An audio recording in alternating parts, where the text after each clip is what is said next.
Patent litigation specialists versus patent licensing consultants, which one is better for monetizing IP?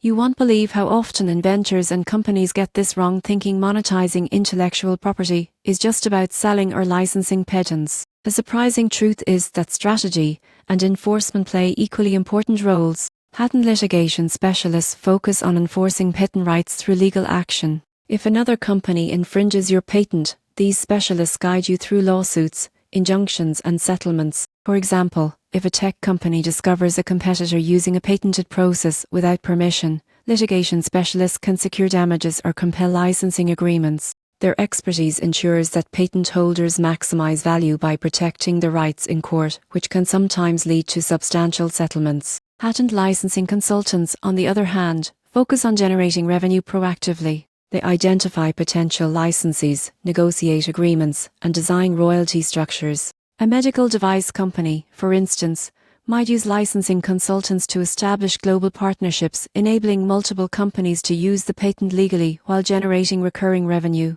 Consultants excel at strategy, portfolio valuation, and structuring deals that turn IP into a steady cash flow. The key difference is reactive enforcement versus proactive monetization. Litigation specialists protect and assert rights, while licensing consultants build revenue streams around those rights. In reality, the most effective IP monetization strategy often combines both. You enforce against bad actors with litigation expertise, while simultaneously expanding income through structured licensing agreements. The takeaway is clear: if your goal is maximizing revenue from patents, you need both enforcement and licensing strategies. Relying solely on litigation can protect your IP, but may miss revenue opportunities, while licensing without enforcement leaves you vulnerable to infringement. The surprising truth is that IP monetization is not just legal, it's a strategic business operation requiring specialized expertise.